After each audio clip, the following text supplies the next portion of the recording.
नमस्कार प्यारे बच्चों, आज इस वीडियो में हम क्लास 9 के मैथ विषय के चैप्टर नंबर 7 त्रिभुज ट्रायंगल की एक्सरसाइज 7.1 की थ्योरम 7.1 करने जा रहे हैं। पिछली वीडियो में हमने सभी कसौटियां की थी और मैंने उस समय कहा था कि जो भी हमारे पास थ्योरम आएंगी, प्रमेय आएंगी, हम उनके बारे में डिस्कस करेंगे। ये हमारी थ्योरम 7.1 क्या कहती है, जो एंगल साइड एंगल सर्वांग समता नियम, ये कसौटी हमने बताई थी। इसको हमने प्रूव करना है। दो त्रिभुज सर्वांगसम होते हैं यदि एक त्रिभुज के दो कोण और उनकी अंतर्गत भुजाएं दूसरे त्रिभुज के दो कोणों और उनकी अंतर्गत भुजा के बराबर हो। हमें सिद्ध करने के लिए दिया क्या है, दिया है जो चीजें प्रमेय जब भी हम सिद्ध करते हैं सारी चीजें लिखनी होती है, हमें दिया है। मान लीजिए हमने दो त्रिभुजें ले ली, त्रिभुज ए बी सी तथा त्रिभुज डी ई एफ में दो त्रिभुजें उन्होंने दी हुई है हमें, एंगल साइड एंगल मान लेते हैं हम। एक एंगल बी और एंगल बी किसके इक्वल दिया हुआ है, एंगल ई के, और एंगल सी जो दिया हुआ है वो एंगल एफ के दिया हुआ है, बी ई के सी एफ के, और उनके अंतर्गत भुजा बी और सी के बीच में बी सी आएगी, तो बी सी किसके बराबर दे दी हमें, ई एफ के। बी सी जो भुजा है वो ई एफ के बराबर, ये दिया हुआ है। सिद्ध करना है, फिर हमने यहाँ पे लिखना है सिद्ध करना है। हमने क्या सिद्ध करना है कि दोनों त्रिभुजें, त्रिभुज ए बी सी सर्वांगसम है त्रिभुज डी ई एफ के, त्रिभुज डी ई एफ के। अब देखिए, इसको सिद्ध करने के लिए हमारे पास तीन स्थितियां संभव हैं। उपपत्ति में हम प्रूफ दे रहे हैं, यहां तीन स्थितियां संभव हैं और सबके मैं आकृतियां अलग अलग समझाऊंगा आपको। तीन स्थितियां संभव हैं। मान लीजिए पहली स्थिति, हमें त्रिभुज दी हुई है, त्रिभुज ये होगी ए बी सी और त्रिभुज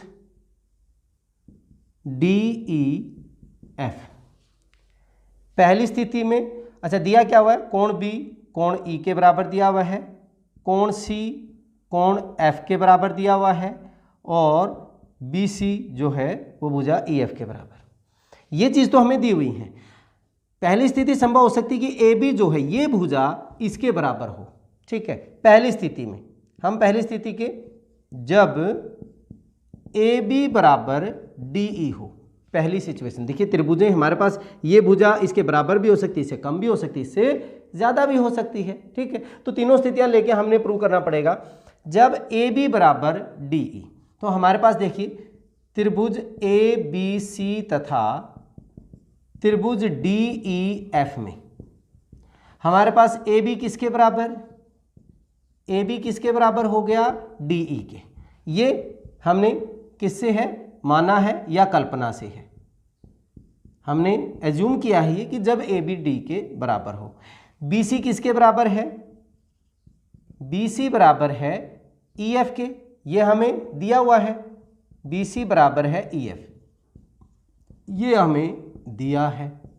और दूसरा कोण बी किसके बराबर, कोण बी किसके बराबर है, कोण ई के, ये इसके बराबर, ठीक है। ये भुजा इसके बराबर, इनके बीच का कोण कौन से नियम से, साइड एंगल साइड नियम से, ये भी दिया है साइड एंगल साइड सर्वांगसम नियम से, सर्वांग समता नियम से ये दोनों त्रिभुजें क्या हो जाएंगी, त्रिभुज ए बी सी सर्वांगसम हो जाएगी त्रिभुज डी ई एफ के। पहली कंडीशन क्या हो गई कि जब ए बी बराबर डी ई, बाकी चीज़ें दी हुई हैं, ठीक है। अब जरूरी नहीं कि ए बी डी के बराबर हो, अगर हमारे पास ए बी डी ई से बड़ा है, सेकंड सिचुएशन, जब ए बी डी ई से बड़ा है, तीन सिचुएशन होंगी, छोटा भी हो सकता है। ए बी बड़ा है डी ई से, तो ये हमारे पास हो गया त्रिभुज ए बी सी, और हम मान लेते हैं ऐसे, ये हो गया डी ई एफ। अब हमें कोण बी ई के बराबर, कोण सी इसके बराबर, बी सी हमें ई एफ के बराबर दी हुई है, और ए बी हमने मान लिया डी से बड़ी है। अब अगर ये 10 है ये 7 है, तो कहीं ना कहीं पे तो कोई पॉइंट ऐसा होगा जो इसको इसके बराबर बनाता होगा, जरूर होगा। मान लीजिए हमने वो P पॉइंट ले लिया, P पॉइंट, और P को हमने किससे मिला दिया, C से मिला दिया। अब जो BP है वो DE के क्या हो जाएगा, बराबर हो जाएगा। हमने क्या किया सेकंड केस में, रचना से DE बराबर BP लिया, DE के बराबर मैंने BP ले लिया तथा PC को मिलाया, PC को मिला दिया मैंने, P को C से मिला दिया। अब इस त्रिभुज में और इस त्रिभुज में ले रहा हूं मैं त्रिभुज, ध्यान दीजिए पूरी नहीं ले रहा मैं, इसमें त्रिभुज PBC तथा त्रिभुज DEF में, तथा त्रिभुज DEF में हमारे पास कोण B किसके बराबर है, E के बराबर, PB किसके बराबर, DE के बराबर, PE बराबर है DE। किससे किया हमने, रचना से काट लिया था हमने, इसके बराबर किया था। कोण B किसके बराबर है, कोण E, ये हमें दिया हुआ है, ठीक है। और BC बराबर EF, ये भी हमें दिया है। फिर कौन सा नियम लग गया, ये साइड एंगल साइड, SAS नियम से, SAS सर्वांग समता नियम से हमारे पास ये दोनों त्रिभुजें क्या हो जाएंगी, सर्वांगसम हो जाएंगी। त्रिभुज PBC सर्वांगसम है त्रिभुज DEF के सर्वांगसम होंगे। अगर अब ये सर्वांगसम हो गई तो इनके सारे के सारे पार्ट क्या होंगे, इक्वल होंगे। सो हमारे पास कोण PCB, मैं इस कोण की बात कर रहा हूं, ये कोण किसके बराबर होगा, PCB DFE के बराबर होगा, कोण DFE के। अच्छा किसके कारण लिखते थे हम, छोटे रूप में लिखते हैं CPCT से, corresponding part of congruence triangle, ठीक है। सर्वांगसम त्रिभुजों के संगत भाग बराबर हो गया। लेकिन जो हमारे पास DFE कोण है, ये तो हमारे पास ACB कोण के बराबर है भाई। ये कोण तो बराबर दिए हुए थे ना हमें, यहाँ पे दिया हुआ है कि कोण C किसके बराबर, कोण F के। लेकिन कोण ACB किसके बराबर, DFE के, ये दिया है। अब आप देखिए ये पूरा कोण भी इसके बराबर और ये कोण भी इसके बराबर, ऐसा कैसे हो सकता है, नहीं हो सकता। ये तभी संभव है जब A और P क्या हों, एक ही बिंदु हो। यह तभी संभव है जब A व P, AB और PB क्या हों, उभयनिष्ठ, मतलब एक ही बिंदु हो, उभयनिष्ठ बिंदु। और अगर ये उभयनिष्ठ बिंदु हो गए तो इसका मतलब ये भुजा बराबर ही हो जाएगी। तब हमारे पास BP किसके बराबर हो जाएगा, BP किसके बराबर हो जाएगा, AB के। तो SAS नियम से फिर तो वही पहले वाला आ जाएगा ना हमारे पास, यही वाला, क्योंकि AB के बराबर हो गया BP। तो इस नियम से हमारे पास त्रिभुज ABC सर्वांगसम हो जाएगी त्रिभुज DEF के। अब ये हमारा कौन सा पार्ट हो गया, सेकंड पार्ट हो गया। अब हम इसका थर्ड पार्ट करते हैं। अब हम तीसरी स्थिति के बारे में करते हैं, थर्ड सिचुएशन। पहली सिचुएशन में हमारे पास क्या था कि ए बी बराबर डी ई, दूसरे में हमने ए बी को डी से बढ़ा लिया था, ये वैल्यू बढ़ी। तो तीसरा हो सकता है कि जो ए बी है वो डी ई से हमारे पास क्या हो, छोटा हो।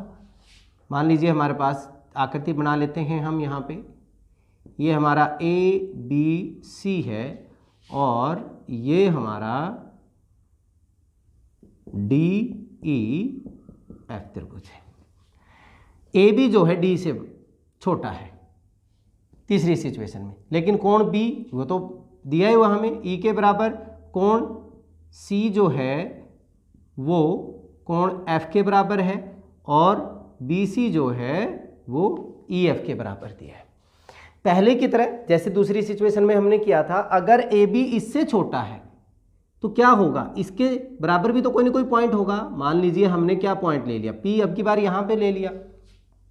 रचना से हमने ए बी बराबर पी ई लिया तथा पी को एफ से, ए बी बराबर पी ई लिया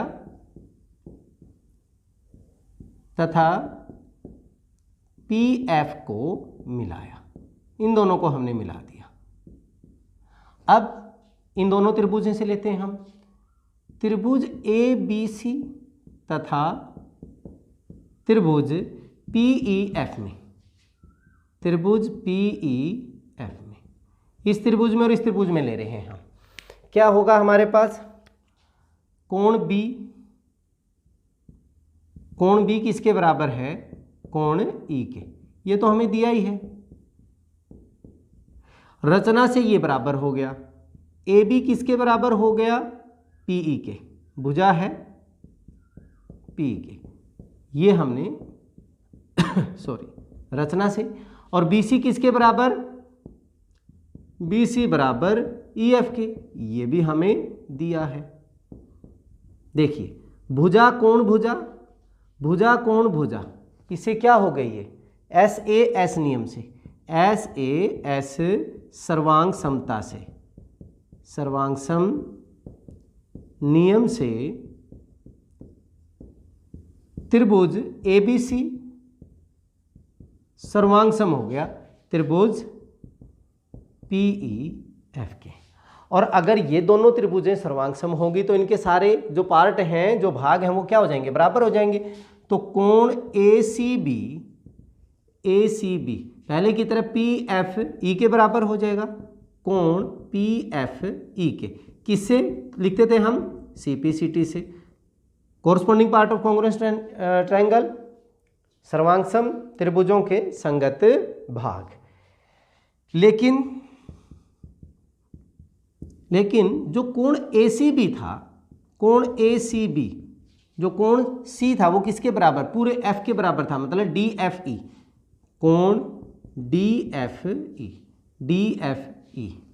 अब यहां से अगर हम देखें तो ये दोनों कोण भी क्या होंगे, इसलिए कोण पी एफ ई किसके बराबर हो गया, डी एफ ई के।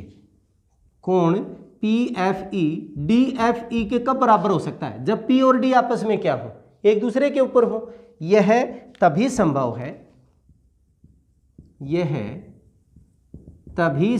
है जब कौन से पॉइंट, P और D, जब P व D उभय निष्ठ, ठीक है। अगर उभयनिष्ठ हो गए तो इसका मतलब PE किसके बराबर हो जाएगा, तो PE बराबर DE, PE बराबर DE हो गया। तो AB, P किसके बराबर था, AB के, यहाँ से AB किसके बराबर हो जाएगा, DE के, और SAS नियम से अगर बराबर हो गए तो ये नियम लग जाएगा जो हमने इसमें प्रूव किया, नियम से त्रिभुज ABC सर्वांगसम, ABC सर्वांगसम हो जाएगी DE त्रिभुज DEF के। ठीक है, ये था हमारे पास थ्योरम 7.1, जिसको हम क्या बोलते हैं, एंगल साइड एंगल सर्वांग समता नियम। बहुत ही इंपॉर्टेंट है, आपके पेपरों में कई बार आ चुकी है ये, इसको तीनों पार्ट आपने अच्छे से करने। चलिए इस वीडियो में इतना ही, अगले वीडियो में अगले क्वेश्चन के साथ फिर मिलते हैं, तब तक के लिए जय हिंद जय भारत।